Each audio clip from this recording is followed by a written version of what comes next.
London, September 1888, and the fog rolls thick through the narrow streets of Whitechapel in the East End. Gas lamps flicker weakly as workers hurry home through the darkness and dampness all around them. The city holds nearly 5 million people packed into spaces that seem impossibly tight by our standards today. This is Victorian London at its peak, a place of incredible wealth living right next to shocking poverty. Before we dive in, drop a comment and let me know which city you're watching this from right now. The London of the 1800s was actually two completely different cities living side by side every single day. In the wealthy West End, grand mansions lined streets where carriages carried rich families to fancy balls and parties. These homes had dozens of servants, crystal chandeliers, and rooms just for taking tea in the afternoon. The ladies wore huge dresses with layers of fabric that cost more than a worker earned in years. Meanwhile, just a few miles east, families of 8 or 10 people shared single rooms with no windows. Children as young as 5 worked 12-hour days in factories for pennies that barely bought stale bread. The contrast was so extreme that rich people sometimes toured the poor areas like we visit zoos today. Let me tell you about a specific morning in 1858 that changed everything for London's people forever. It was June 15th, and members of Parliament arrived at their grand building beside the River Thames. But something was horribly wrong that day, something that made powerful men cover their faces with handkerchiefs. The smell from the river was so unbearably strong that they could not work or even breathe normally. This became known as the Great Stink, and it forced the government to finally act quickly. You see, London had no proper sewer system at that time despite having millions of residents in the city. People threw their waste into cesspits in their yards or straight into the Thames River that flowed through everything. The same river provided drinking water that people used to cook and clean with every single day. The situation got so desperate during that hot summer that Parliament actually considered moving the entire government away. They soaked curtains in chemicals to block the smell, but nothing worked well enough for long. Finally, they approved a massive project led by an engineer named Joseph Bazalgette, who had revolutionary ideas. He designed an underground sewer network that would carry waste away from homes and out of the city. The project took years to complete and required digging up huge sections of streets throughout every neighborhood. Workers built over 1,300 miles of sewers under the city using millions of bricks made specially for the job. Today, if you walk along the Thames embankment, you are actually walking on top of Bazalgette's incredible creation. Those same Victorian sewers still carry waste from modern London, proving how brilliantly they were designed back then. But let me take you to a completely different kind of story from December 1840 in London. A young woman named Victoria has been queen for just 3 years, and something wonderful happens this month. Her husband, Prince Albert, brings a tradition from his German homeland that will change British celebrations forever completely. He sets up a decorated fir tree inside Windsor Castle, putting candles and ornaments all over the branches. When newspapers publish drawings of the royal family gathered around their Christmas tree, something magical happens across Britain. Suddenly, every family wants a tree in their home, just like the Queen has in hers. Before this moment, Christmas was a fairly quiet religious day with church services and simple meals together. After Albert's tree, it becomes a major celebration with decorations, gift-giving, and family gatherings we recognize. The tradition spread so fast that by 1850, almost every middle-class home in London had a Christmas tree. Poor families could not afford real trees, so they made paper ones or decorated single branches instead. Markets appeared selling ornaments, candles, and special decorations that craftsmen made by hand in small workshops. Charles Dickens published A Christmas Carol in 1843, which added even more magic to the growing tradition. His story of Scrooge and Tiny Tim made Christmas about generosity, family, and caring for poor people. Today, Covent Garden still has a massive Christmas market every year with a giant tree, just like Victorian times. The tradition Albert brought has spread across the entire world from that one moment in Windsor Castle. Now imagine you are walking through Victorian London on a regular Wednesday morning in the year 1863. The streets are incredibly loud with sounds that assault your ears from every direction constantly throughout the day. Horse hooves clatter on cobblestones while street vendors shout about their goods at the top of their lungs. Knife grinders ring bells to announce their services, and children selling newspapers yell out dramatic headlines about crimes. Factory whistles blow to mark shift changes, and church bells ring to tell the time every hour. There are no cars yet, so everything moves by horsepower, which means streets are covered with manure. Workers called crossing sweepers earn money by clearing paths through the mess so fancy people can walk. The smell hits you next, a mixture of coal smoke, horse waste, unwashed bodies, and factories pouring chemicals. Most people only bathed once a week because heating water was expensive and took a lot of time. Rich people used perfumes heavily to cover smells, while poor people just lived with the stench daily. Chimney sweeps, often children as young as 4 years old, climbed inside narrow chimneys to clean them.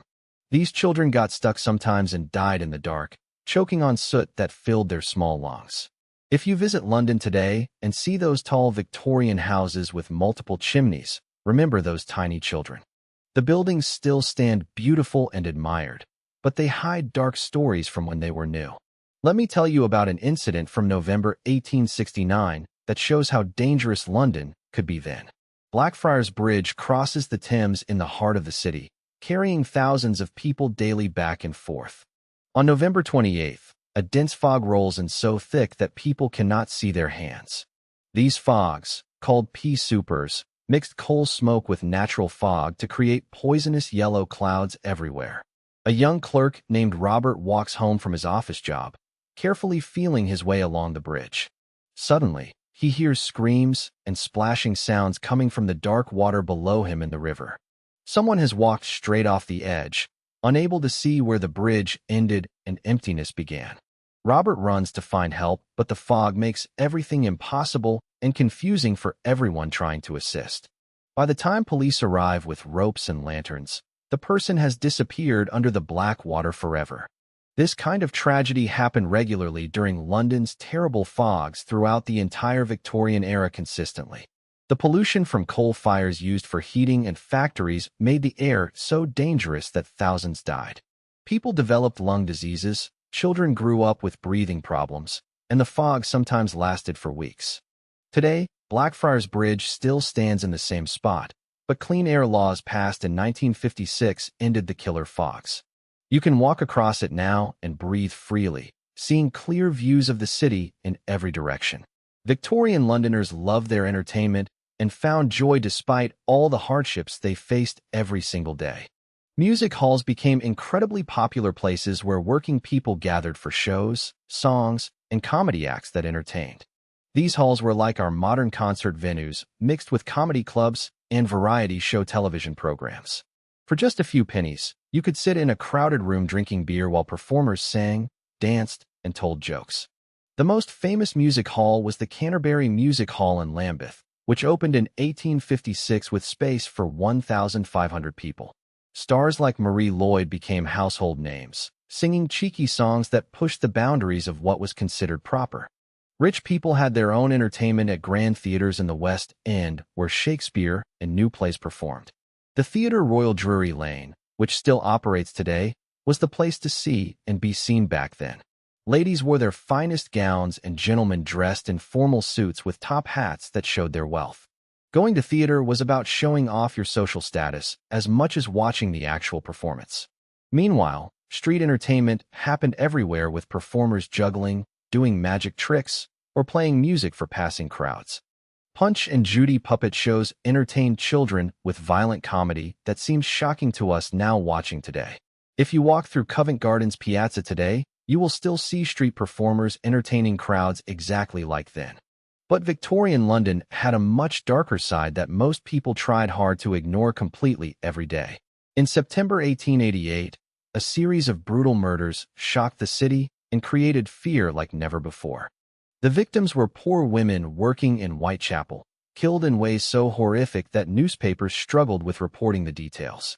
The killer, never caught or identified, became known as Jack the Ripper in headlines that sold millions of papers. Police had no forensic science, no cameras, no way to catch criminals except finding witnesses or catching them red-handed.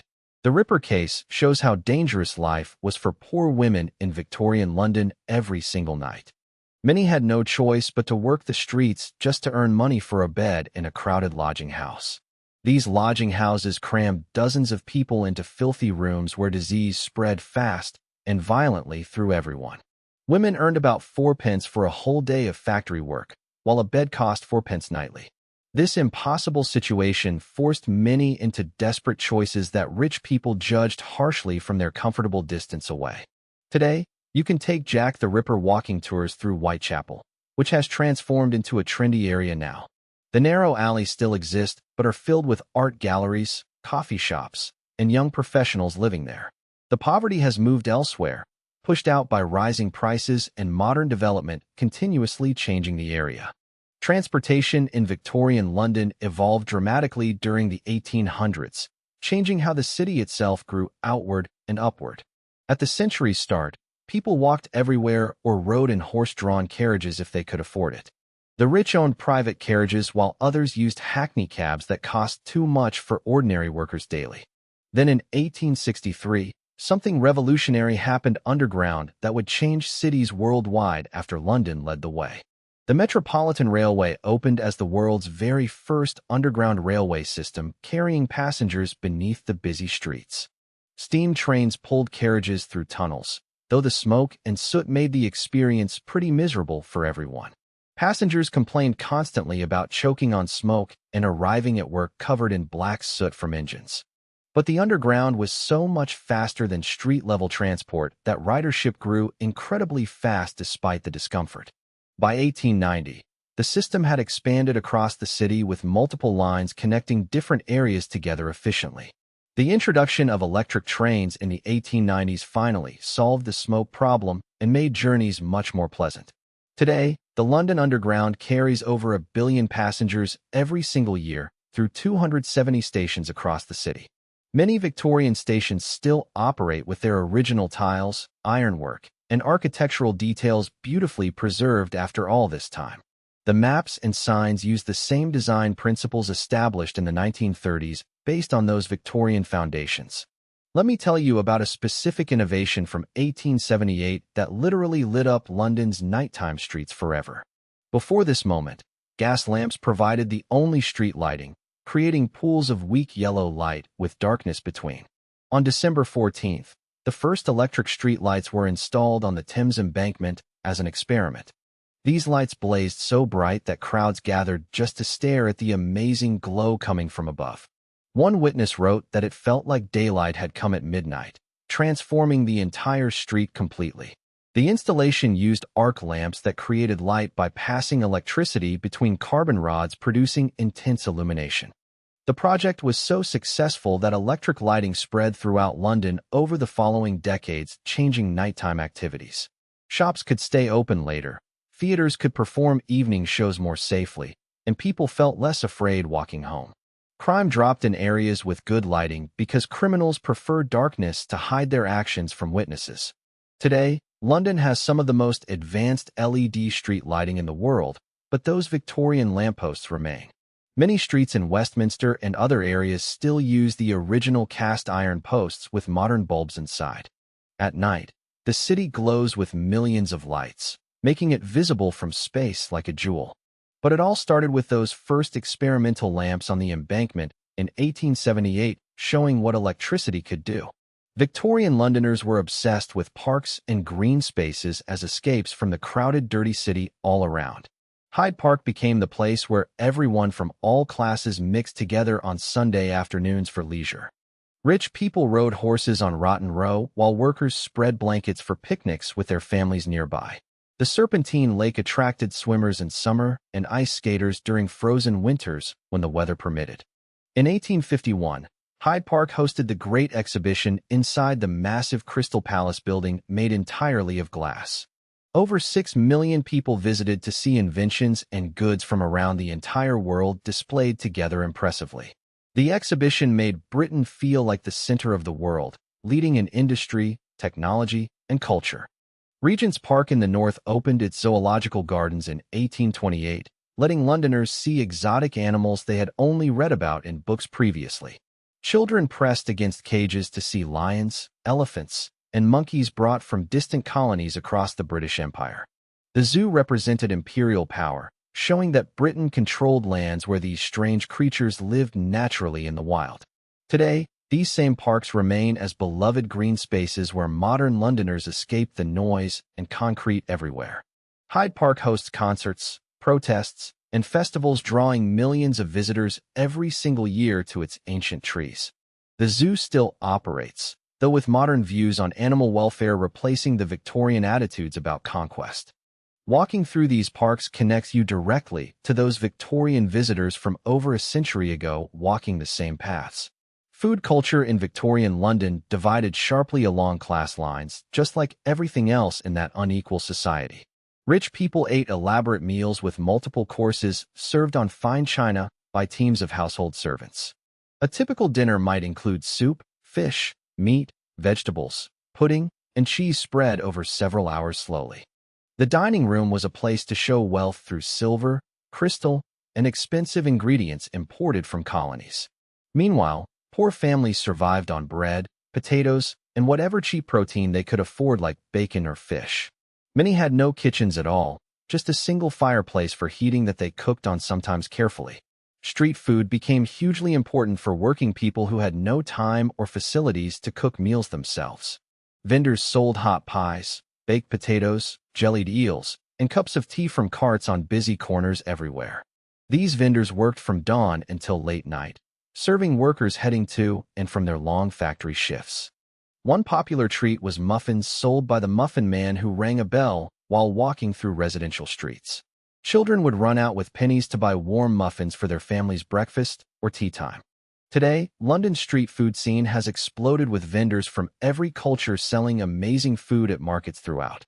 Borough Market near London Bridge has operated for 1,000 years, serving Victorian Londoners and modern foodies alike. The Victorian market halls like Leadenhall still stand with their beautiful iron and glass architecture, now housing modern restaurants. Let me tell you about a winter incident from January 1891 that shows how harsh life could be then. The temperature dropped so low that the Thames actually froze solid enough to walk on from bank to bank. This seems impossible now, but it happened regularly during that era because the river was wider and flowed slower. Desperate for entertainment and money, people quickly organized a frost fair right on the frozen river itself. Vendors set up stalls selling food and drinks while entertainers performed for crowds walking on ice below the city. Children skated and played games while their parents tried to forget their cold, hungry lives temporarily for fun. But the ice was dangerous and unpredictable, sometimes cracking under the weight of too many people gathered together. Several people fell through into the freezing water and drowned before anyone could pull them back to safety. The frost fairs ended when they built the modern Thames embankment in the 1860s, which narrowed and deepened the river. The faster flow meant ice could no longer form thick enough to support the weight of people. Today, the Thames never freezes even in the coldest winters, flowing constantly under dozens of bridges connecting the city. Climate change has made winters even warmer, so those frozen Thames scenes remain only in old paintings and engravings. But you can still feel the Victorian presence walking along the embankment they built to prevent those dangerous fairs. As we look at Victorian London's legacy today and imagine its future, the transformation seems almost miraculous in scale. The London of 1800 held 1 million people, grew to nearly 5 million by 1900, and now houses over 9 million. Victorian buildings still dominate the cityscape, adapted and preserved as homes, offices, museums, and tourist attractions bringing millions. The underground they started has become a massive network moving the city forward every single day without stopping. Their sewers still function, their parks still welcome visitors, and their innovations shaped modern urban life everywhere completely. Looking ahead 100 years to 2125, London will likely transform as dramatically as it did between 1825 and now. Climate change means the Thames Barrier, built in the 1980s, might not protect against rising sea levels threatening flooding. Engineers are already planning even bigger barriers and flood defenses to save the city from drowning underwater. The Victorian buildings might finally give way to ultra-modern structures designed for sustainability and climate resistance throughout. Transport will probably move to flying vehicles, or underground hyperloop systems, making the current underground seem as old-fashioned as horse carriages do now to us today. But some things will likely remain, connecting future Londoners back to their Victorian ancestors from centuries past. The Thames will still flow through the heart of the city, though perhaps controlled by incredible new technologies. The parks will still offer green spaces, maybe with genetically designed super trees that clean polluted air efficiently. And people will still gather, work, dream, and struggle in this ancient city that refuses to stop changing. The Victorian era made London into a world capital, and that legacy continues shaping everything about the city today. Those fog-choked streets, those desperate workers, those incredible innovations all led directly to the London we know now. And in 2125, people might look back at our time the same way we look at the Victorians today.